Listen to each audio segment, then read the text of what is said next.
Welcome NTNC Radio.live. We're live on a Wednesday night. And this is Taillights with Larry and Angie Baum.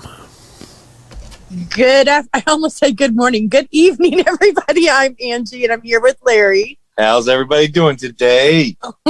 Okay, we're truckers. We never know if it's day or night. That's oh, right. My goodness. We want to welcome you guys to Taillights with the Baums. We've got a great show tonight. We have, I like to call him a TikTok phenom. His name is James, but on TikTok, he is known as Mad Max, or as everybody likes to call him, Uncle Max. So we want to welcome you to the show. How are you doing tonight? I'm doing great. I'm just a little bit nervous being in front of 8 million people. So give me a little time to breathe. This is something new for me. Well, we're glad to have you. I had talked to you earlier that we were getting our truck repaired today, and we were in the shop, and because Larry had only seen a few of your TikToks, and so we were going through the TikToks, and oh my gosh, my stomach was hurting by the time we got done. Larry was laughing so hard. I absolutely love your 30-minute break one. Thank you. So for those of you guys just tuning in, we do want to say that Mad Max is on TikTok. He is a truck driver and very funny, witty, but he's also very educational. You can find him on TikTok as Mad Max. So you want to kind of introduce yourself to everybody, tell everybody maybe how you got into trucking and how long you've been trucking? Well, I got out of the United States Air Force in 1992, and I started driving in 1993. So I've been out here for 29 years. I've got a wife and 2 kids, both grown. One's a United States Marine veteran, helicopter mechanic, and works on life flight helicopters. And my daughter's an executive assistant. And my wife takes care of me. Okay, that's pretty amazing. Your kids have got amazing jobs. It means you're good parents. People say you can't raise kids being an over-the-road truck driver. I would definitely have to disagree with them because mine turned out well. Even calling from the phone banks, using phone cards and all that back in the day before cell phones. So you can do it. It's just a matter of taking the time to do it.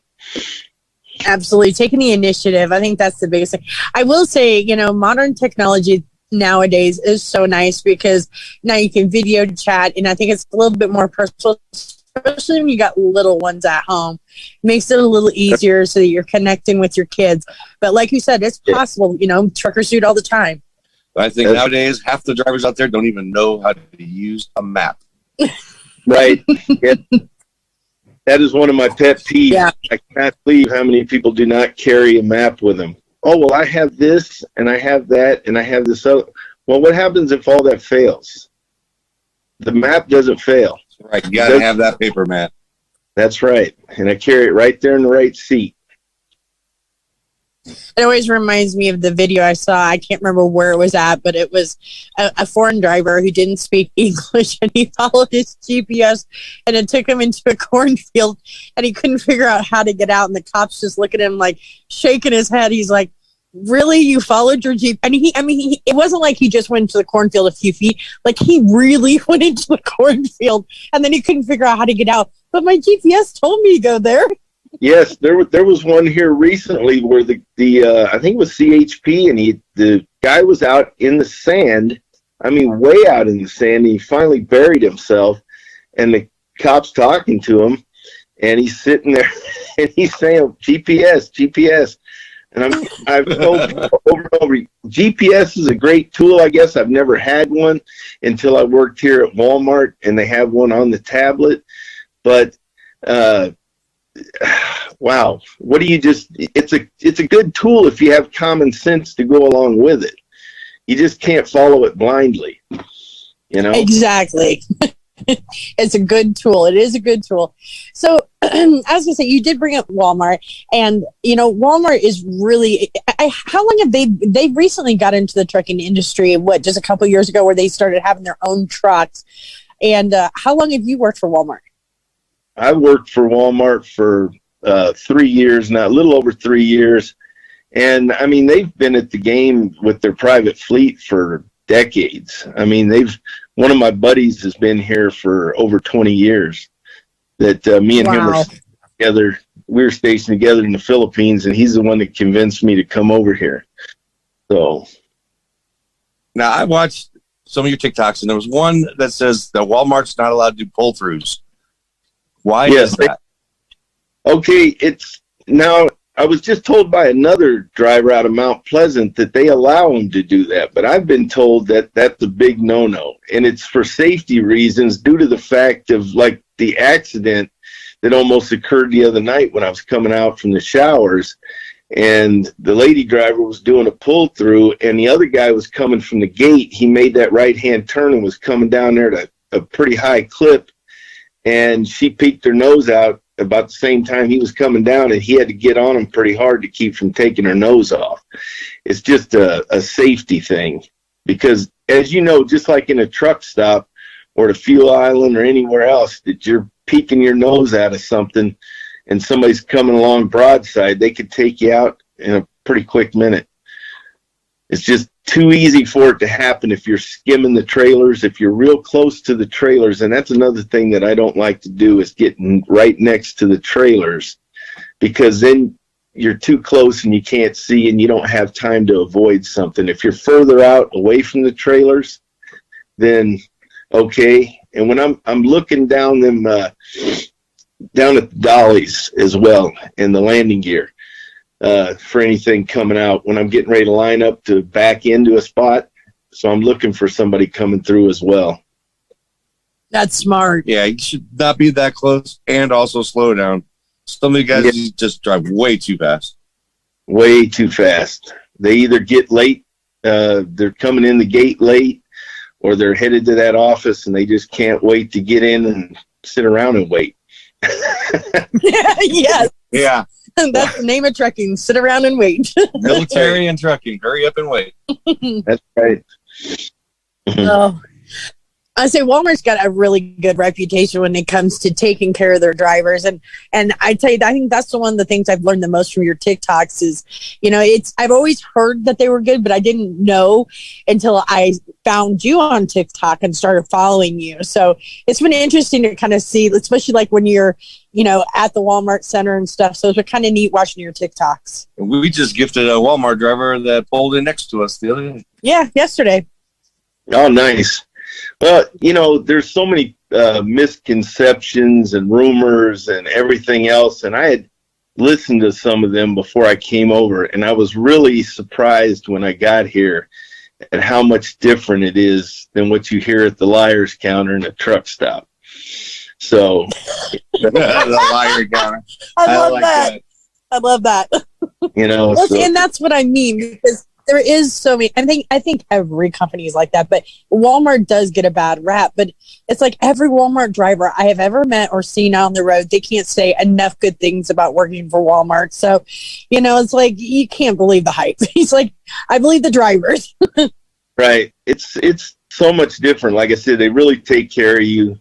They want you to succeed. They don't want to fire you. Everybody talks about, oh man, you got to step on eggshells. You got to walk on eggshells around everything at Walmart. No, you just have to be professional. You can't run around talking like it's a bar and you're in there slinging language around and everything. You're in a professional setting. You got to talk, you got to keep it down. You can't go in and talk like a drunken sailor and think you're going to get away with that. You're dealing with a lot of different people and a lot of different cultures and things like that. So you got to watch what you're saying is basically what it is. Absolutely respectful.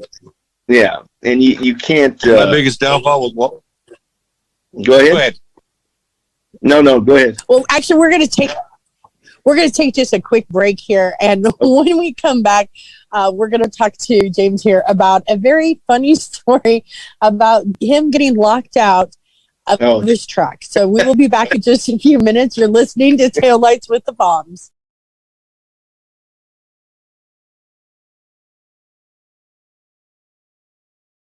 Mallard Buildings always gives back to the community.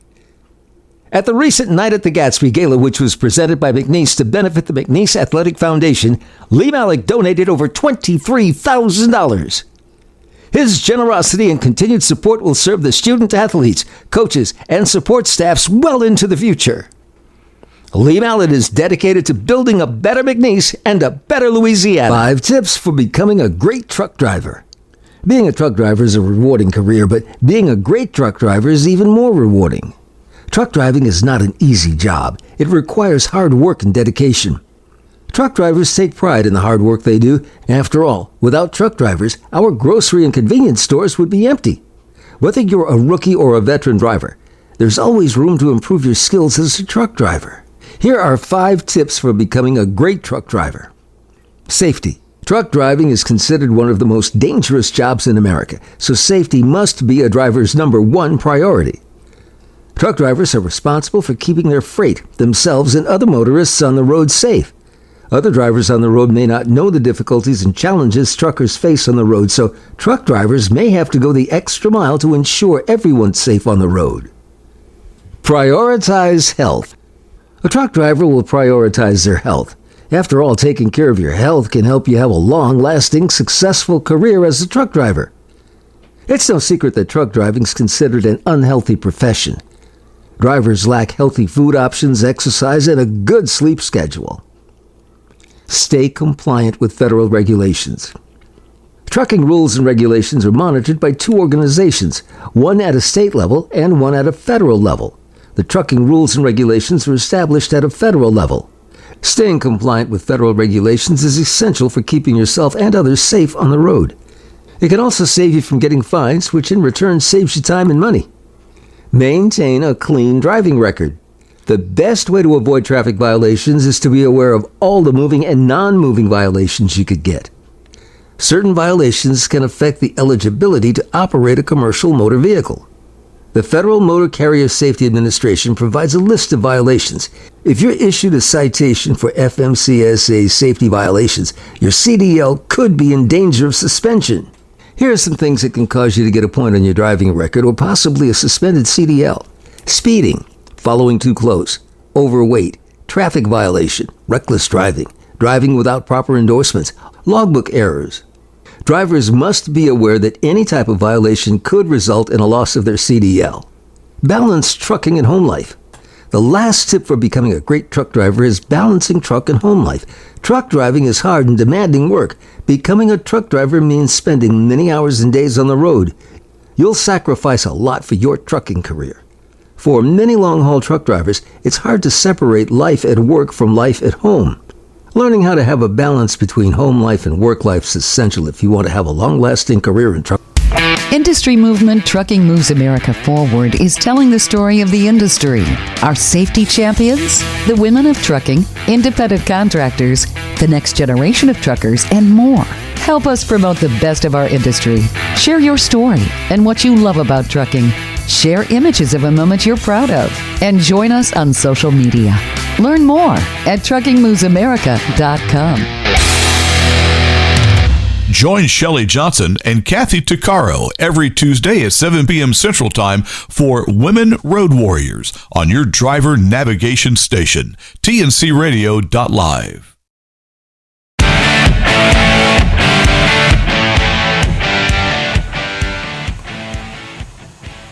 Welcome back. Welcome back. Oh, go ahead, Paul. I knew that was going to happen. Okay, you go ahead, Angie. Welcome back, everybody. You're listening to Taillights with the Baums. And we've been talking with James. A lot of you guys may know him from TikTok as Mad Max. And before we went to the break, I had teased that we had a little story from Max that I thought was super funny.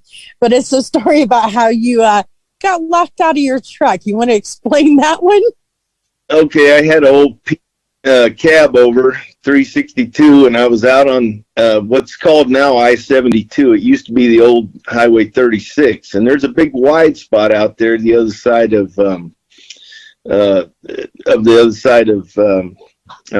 Barry, Illinois. And so I'm back there sleeping, big old queen size sleep, and I woke up and I had to go to pee bad. I mean, I had to go now, and I couldn't find my jug, anything else. And anybody knows anything about cab overs, it's a pain in the ass to sit back there and waller around trying to get your pants on, everything else. So I said, to heck with that. I jumped up on the doghouse, slid down into the seat, put my boots on. I jumped out of the seat, and that thing had a problem with the locking mechanism. So I purposely let the door ajar.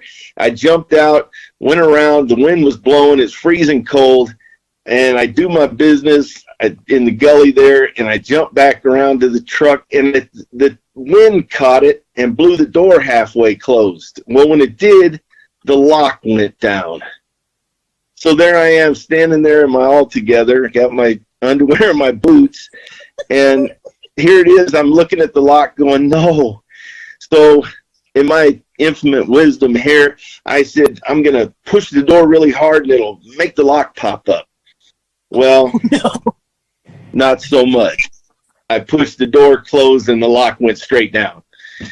So in the meantime, I went over and I'm to make a long story short for the radio, I went over and MacGyvered a couple of cans with a rock and then sharpened the cans up, and I cut my inspection window out and pushed it in order to let myself back in. Oh my gosh, that's so smart. So yeah, it was well, trust me, it took me a minute to think of it. I was freezing, and I was like, what am I going to do? Because it didn't have there used to be a little rubber O-ring around some of the newer ones on that inspection window. You could peel those out and then push the window in. Well, this one had a solid rubber piece around the window. So there was no just pushing it in. I had to cut it. So then I had to take my jacket and stuff my jacket in there and kind of, so all the wind wouldn't blow in the truck. But yeah. I'm sorry. I'm just sitting here visualizing you on the side of the road next to your cab over in your boots and your underwear. Yeah. I feel so bad. It was great. That's like, you're like, that would have been a great TikTok. Yes. You're like, oh my gosh, that's so bad. Yes. Oh. So you had also mentioned that you've had a few near misses, and one of them is actually an hour away from where we live, Mount Vernon, Illinois. Oh, okay. Yeah, I had my daughter with me. We were going down to Florida to deliver some garage doors, and it was summertime, so she's riding with me, and we just got done eating breakfast there at the TA, back when the restaurants actually opened. So we got done eating, we get in the truck, and we take off out of there, and we start heading south. And we got no more than 2-3 miles from the truck stop, and all of a sudden this driver fell asleep, came across the median, and my daughter absolutely come unglued. And I'm her calm as I'm trying to avoid this guy coming at us, and he went through the median, up on the other side, and almost got us. So that was one of the closest I've ever come to being in another accident with another big truck outside the parking lot. And it was pretty scary. She still remembers it vividly. So it was. How old was she? What's that now? How old was she when that happened? Oh, she was probably 12, somewhere in there, 12, 13. Oh my goodness. Yeah, I bet it just scared her. I think that's every driver's. We see him, we see him going down the highway all the time where you see that a truck's crossed over the median, and you're just like, I think that not only am I always watching the road in front of me, but I'm also watching the other side of the highway, because that's like my biggest fear is for some reason a truck's coming from the other side right at me. I am constantly scanning because I've seen so many out here over 29 years that it's amazing how quick it can happen. Look at the deal the other day with the duals that came off that truck and smacked that tanker driver, killed him. That was horrible. That was horrible. Oh my! And then this week with all the bad weather and all the pileups that we've seen, it's just, I think that's the one thing with trucking I don't think I was prepared for when I became a trucker is your sense of mortality on a daily basis when you come across these accidents. Definitely. I've got another story out there, and it's in the same area where I locked myself out of the truck coming across 72, and I'm going westbound, and the weather is playing games where it's every once in a while it would sweep, pick up snow, throw it across the road. It's already glazed. It's not really good. And I've got 2 brake tappers on the, in front of me. So I decide, you know what? I'm going to get out in the left lane. I'm going to try and get around these guys because they're making me nervous, because every time Mother Nature blows the snow across the road, they hit the brakes. So I just didn't want them to spin out and then me get tangled up with them. And I was far enough back anyway. So I move out to the left lane. Then I notice a pickup is coming on the on-ramp. So I'm going, oh, it's a pickup. They're going to get with the program. If I get around these 2. No, sits right behind those guys. And I go, okay, I'm going now. So I start to go. And as soon as I started to go, the pickup puts turn signal on, comes over in front of me, and Mother Nature goes, let's get Max's trailer to swing around. So blows snow over the road, hits the brakes. I had to get on my brakes, and here it is. The trailer comes around to the left. I counter steer, push in the clutch, roll a little bit, let it out. Boom, trailer swings around to the right, and I'm playing this game of counter steer, clutch, back and forth. And I ended up making it through them guys without hitting them. But I tell you what, it was a pucker experience. And McCowan, a guy from just up the road from where I worked, was behind me. We got over there to the Rocket over in Missouri, and we were like, how did I make it through that? It's one of them that I knew I was going to take that pickup and we were going to go in the middle, but I was able to, the other thing they do it now too. You can take the black box and you can see all your actions. You can see your speed. You can see your brakes. I could see when I pushed in the clutch, all that stuff. It was amazing to get that tape and sit there and read what I had done during that encounter. That's incredible, because I'm sure in the moment, you're just trying to not hurt anybody or yourself. So that would be really cool to be able to go back and see exactly what happened. Yes, it was. So I think that's like every driver's. We were just talking about that just a couple weeks ago on our podcast about jackknifing. We've never had that happen to us, but it's like one of those things. It's like, I think that's every driver's worst. The thing they fear the most, besides getting in an accident, is having a jackknife situation, because we were talking about that, how you said steer into your problem. And I said, most of the time, I know for me, I would have to train my brain, because I think everybody's reaction is to steer away. So like if your trailer is going to the left, your reaction is, I'm going to steer to the right. And it's like, you got to get in that mindset of steer into the problem. You got to work that trailer back. So, and that kind of goes into something else I just, give you guys on the papers, is the OJT and the training out here is, and I don't know if you guys want to leap to that now or what, but it's something that's really of a concern to me. And, one of the problems I'm having is how to approach new drivers, because I've had several of them block me. I've never tried to put anybody on blast per se or degrade them. I had a lady that was cranking up her landing gear, and I don't know if you've seen that one, but the very small Asian lady, and she's literally off. And I simply told her, I said, you should put it on the low side.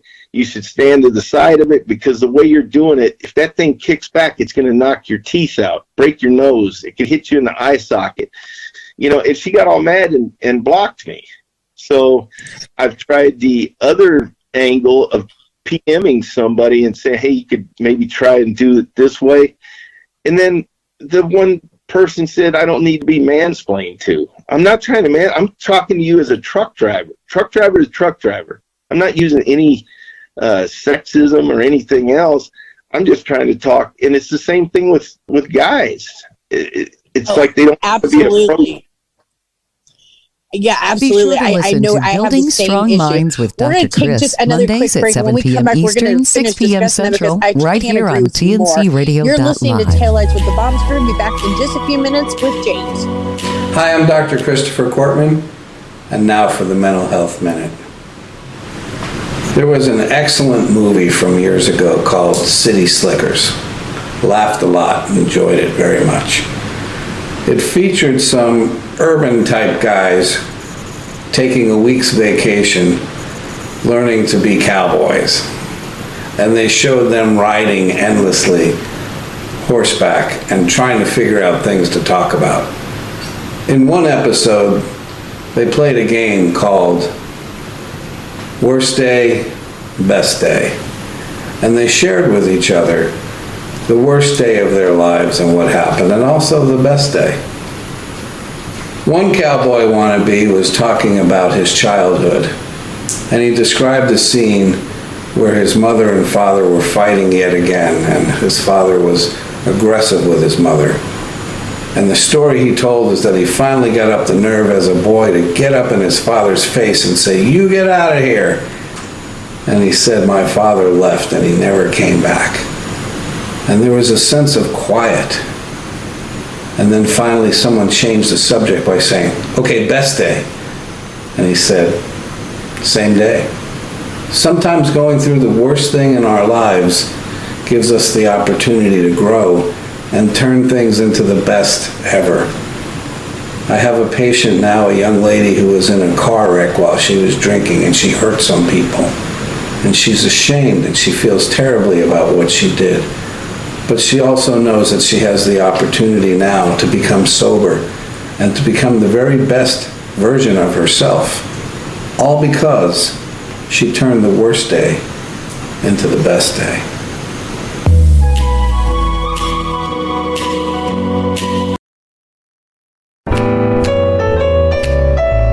I'm Hope Savara. Join us on tncradio.live at 7 p.m. Eastern with Building Strong Minds with your host, Dr. Christopher Cortman.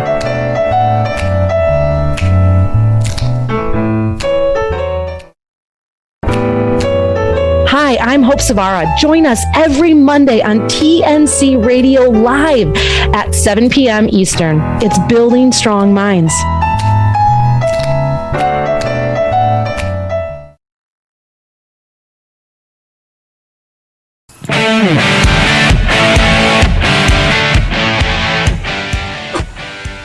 Welcome back to Taillights with the Baums. I'm Angie, and I'm here with Larry.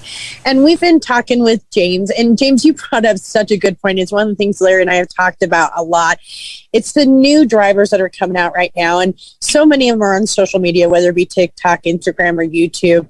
But one of the things, and one of the things you had brought up, is that it's very hard to approach some of the new drivers because rather than them taking like what you're trying to give them, you're trying to educate them or just help them make their lives a little bit easier out here on the road.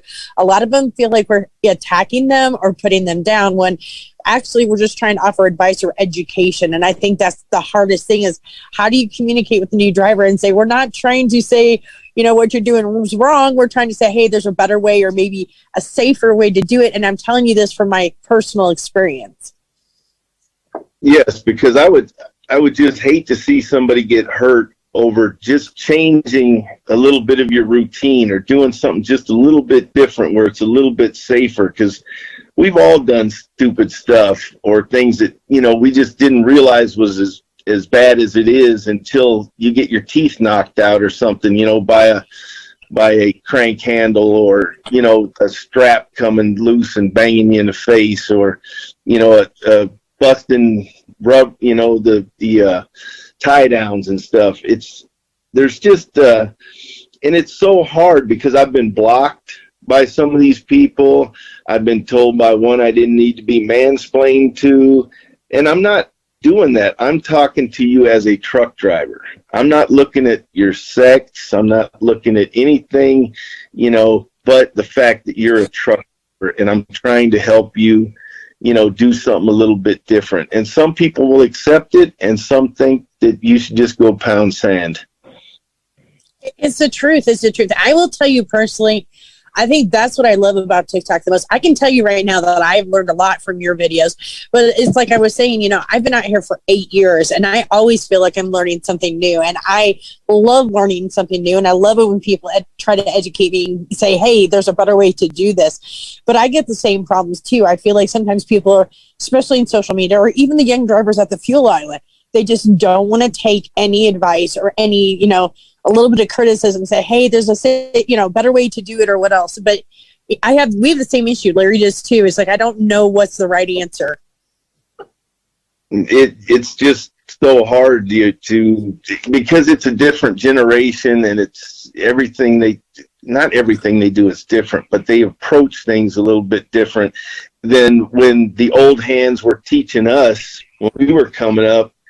You did a lot less talking and a lot more listening back then. I used to love to sit down at the liar's counter and listen to the old hands talk.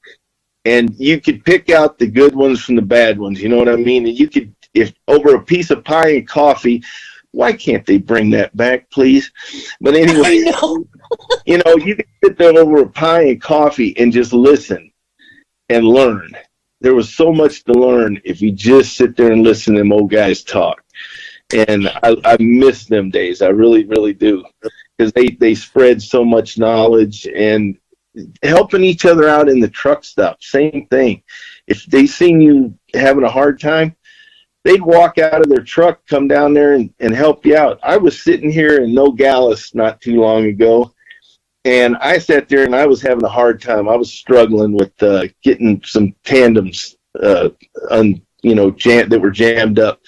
So I sat there, and this newer driver, he's sitting right across from me. He's out there smoking a cigarette, just watching me the whole time. And, I kind of looked over at him like, hey, maybe you can help out. So this old hand from about 10 trucks down, seeing that I was struggling, going back and forth, he walked down and offered to help out, instead of just sitting there watching me. Or like a lot of people like to do now, they like to film you being, yes. in a hard.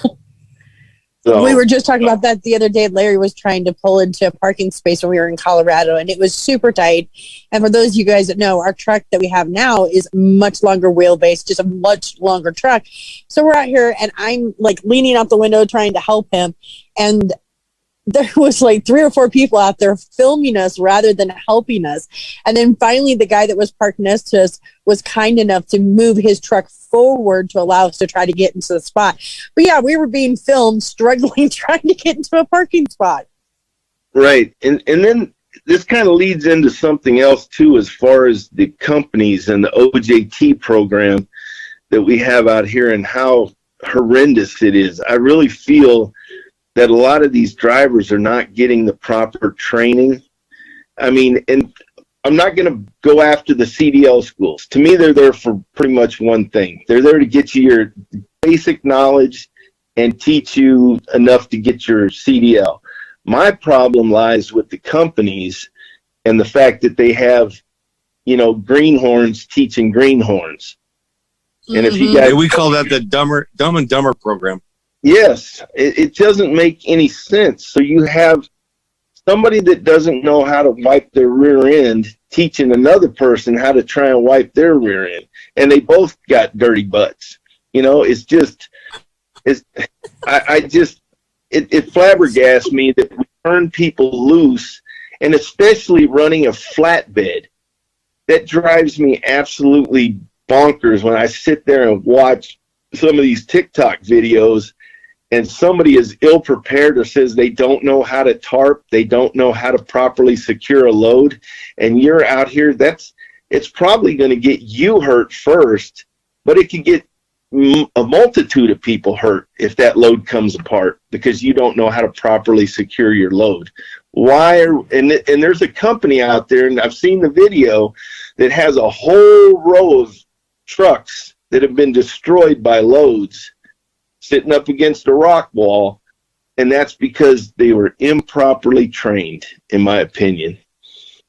Yeah, we're going to be getting a flatbed here soon, and I hit up every flatbedder I can talk to and get advice from everybody I can because I want to be prepared when I get that flatbed. There you go. Get old Giuseppe and old Yes. Drew are there and get them to hook you up, right? Them two boys, they're on it. Oh my God, are they not the funniest? They are. Two of them. I showed Larry them. He'd never seen them before, so when we were going through your videos today, I showed him. Oh my God, they're one of my favorites too. Yeah, they are hilarious, but they really know their job, and that's the good part. If people would look at the funny parts, but look at the seriousness too in it and how they do their job, and they do it well. So they really do. But it's just scary to me that there's so many companies that are allowing drivers loose that have no idea. And what's the solution?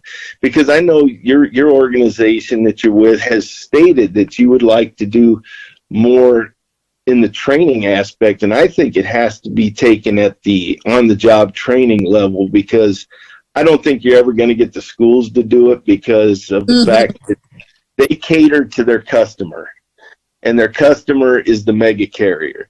So unless we can change the culture of the mega carrier, I don't think we'll ever get the schools to do it versus on-the-job training. Something has to be done to change the culture, because it's just terrible that you're throwing spaghetti against the wall trying to see what's going to stick.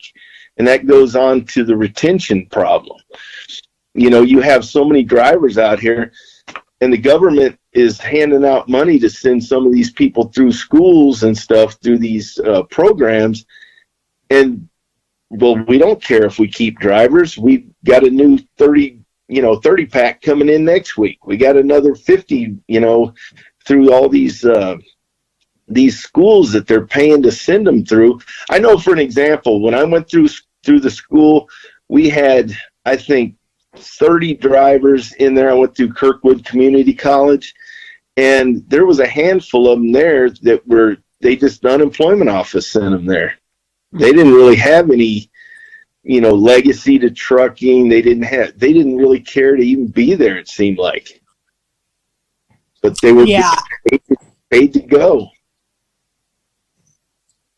I can't agree more. And I think that's the biggest issue, is that the CDL schools, and especially now that the government is offering, the assistance and everything, while it's great to get the truckers or to give people an opportunity to come into the trucking industry, I think you're right. I think a lot of them are just like, well, I just took the job because I heard you can make a lot of money into it. Not that they really have a passion for trucking or that they're interested. It's just, it's supposed to be a quick way to make money. And then when I think the newer generation, the young ones that are coming out here, they're hopping in the seat thinking they know everything, and they just think they know everything. Yes. Yeah. And the other problem is driver retention. We're always talking about they're always talking about the driver shortage. Well, back when I first started, they always stated that because they wanted to get those H-2B visas in, and you had a ton of drivers back in the day that came from New Zealand, Australia, these different countries that come in here and drive, which is cool. But once again, you're not focusing on the problem. If you would train, and the retention of these drivers would solve a lot of the issues on the highway. Because what do you do? What driver makes the most mistakes and has the most accidents? Somebody with 1 to 5 years of driving. Well, I think it's 1 to 3, and then it goes 3 to 5 or something like that. But I remember reading an article where, and it just makes sense that a person with 1 year or less experience is going to have more accidents than anybody else. So if you keep throwing a driver out there and this guy quits, this guy quits, what happens? You just have a myriad of problems on the highways because they don't have experience. And you're having, once again, like we said, you're having babies teaching babies. So absolutely. We're going to take just another quick commercial break. You were listening to Taillights with the Baums. We'll be back in just a few minutes with James.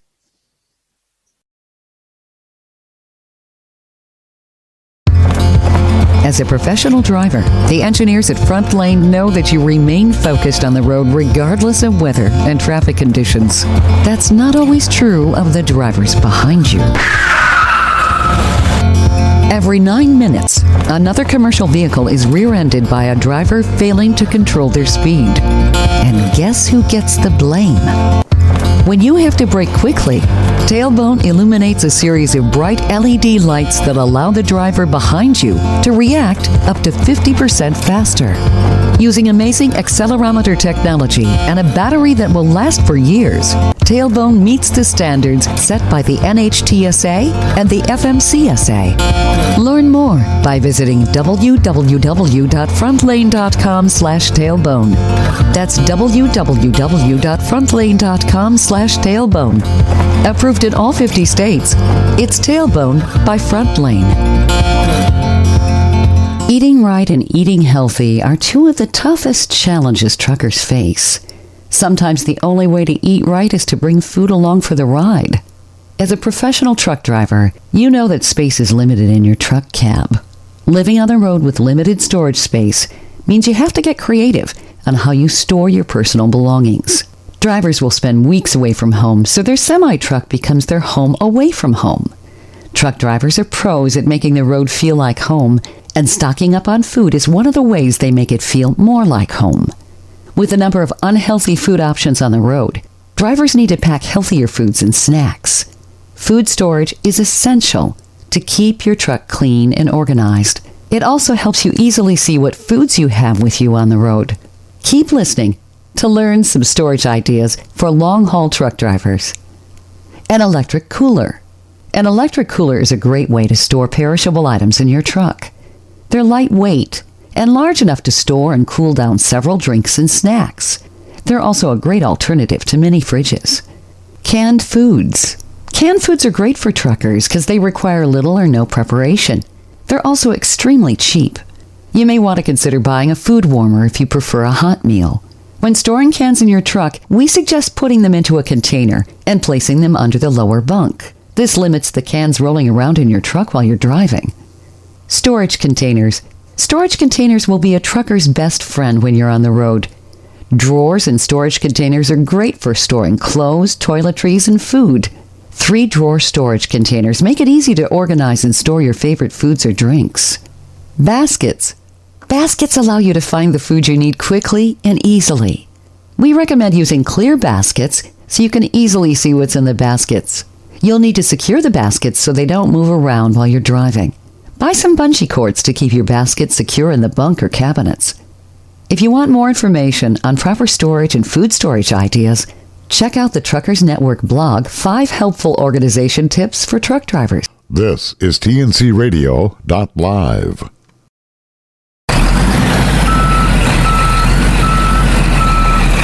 You're listening to TNCRadio.live. Remember to tune into the Truckers Network radio show with Shelley Johnson, weekdays at 3 p.m. Central, 4 p.m. Eastern.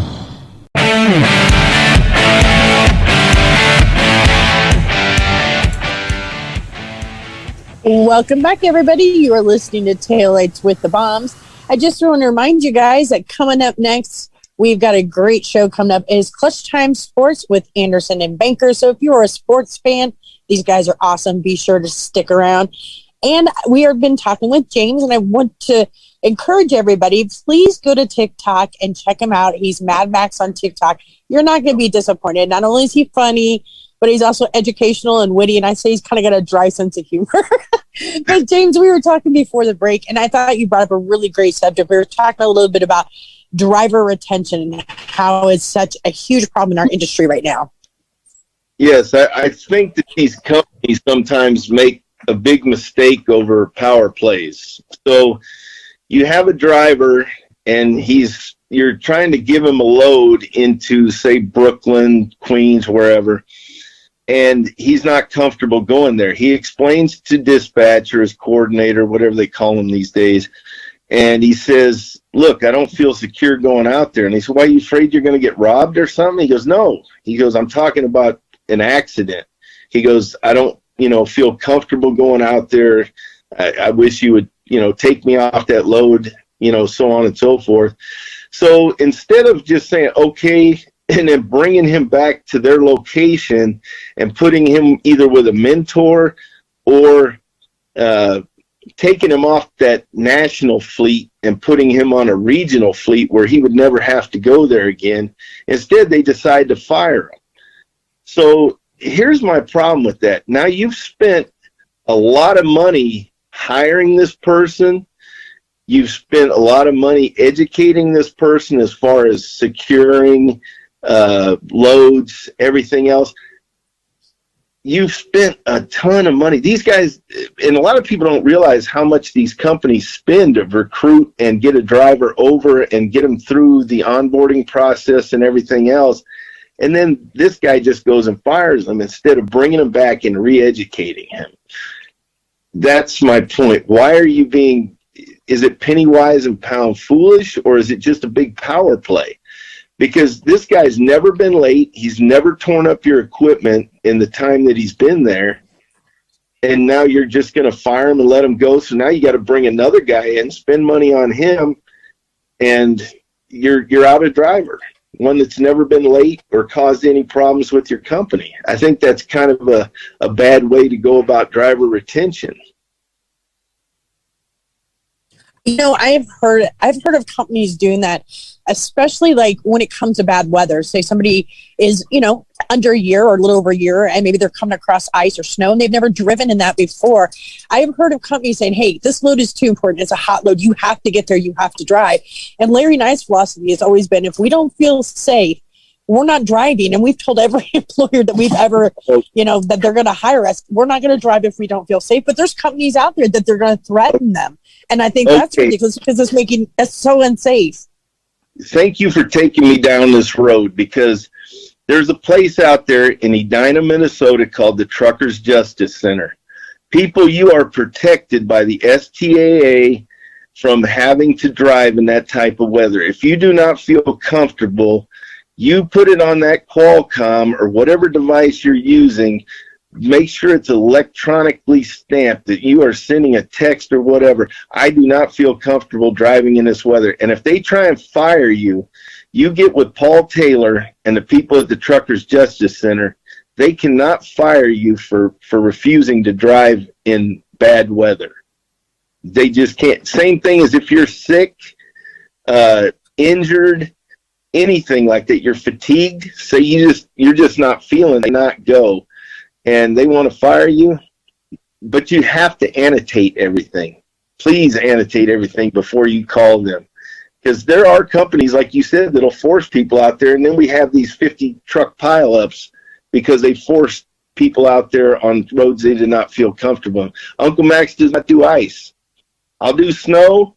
I'll do a lot of things, but I don't do ice. And my eyes are bad, so I do really slow speeds and fog. I can't eyes. Well, okay, so I want to just make sure I got that correct. It's called Truckers Justice Center, and they should contact Paul Taylor, correct? Yes. The people at the Truckers Justice Center in Edina, Minnesota, you can look them up online.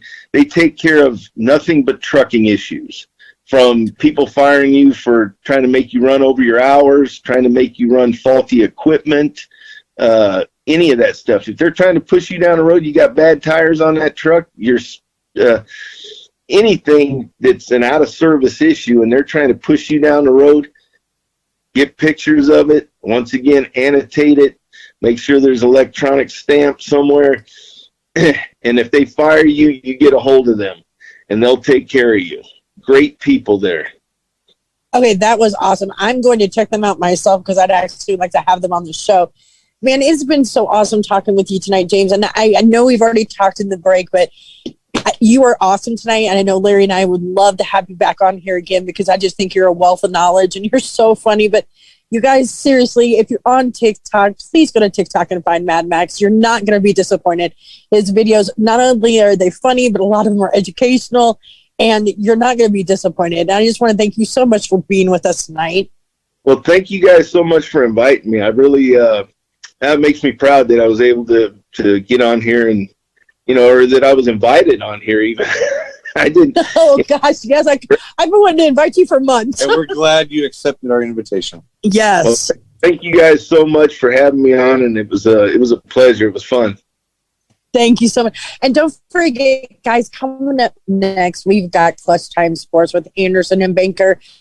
You guys are totally going to love. They're great, two great personalities. And don't forget that you can follow us on Facebook at Married to the Road and on TikTok. And now we have a podcast, Married to the Road podcast, and you can find that anywhere that you listen to your podcast at. So we thank you so much for being with us, and we will see you guys right back here next Wednesday night, 7 p.m. for Taillights with the Baums.